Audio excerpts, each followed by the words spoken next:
আসসালামু আলাইকুম। এটি হচ্ছে একটি ইঞ্জেকশন চুলা। প্রবলেমটা হচ্ছে আপনার পাওয়ার আসে না।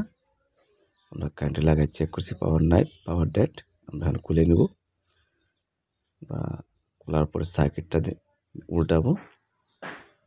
সার্কিট খোলার যে পার্টসগুলো আছে পাওয়ারে আমরা এগুলাকে মেপে নিব।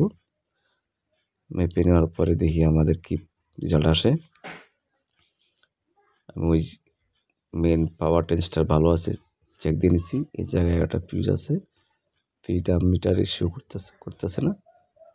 এই যে ফিউজটা, এই ফিউজটা আপনার খারাপ। এটা খারাপ হওয়ার ২ টা কারণ। অনেক সময় ভোল্টেজ ডিস্টার্ব করলে খারাপ হয়ে যায়। আবার ওই বড় যে হিট সিঙ্কটা দেখছেন ওই জায়গায় একটা ট্রানজিস্টর আছে, ওইটা শর্ট হইলে ওটা কেটে যায়।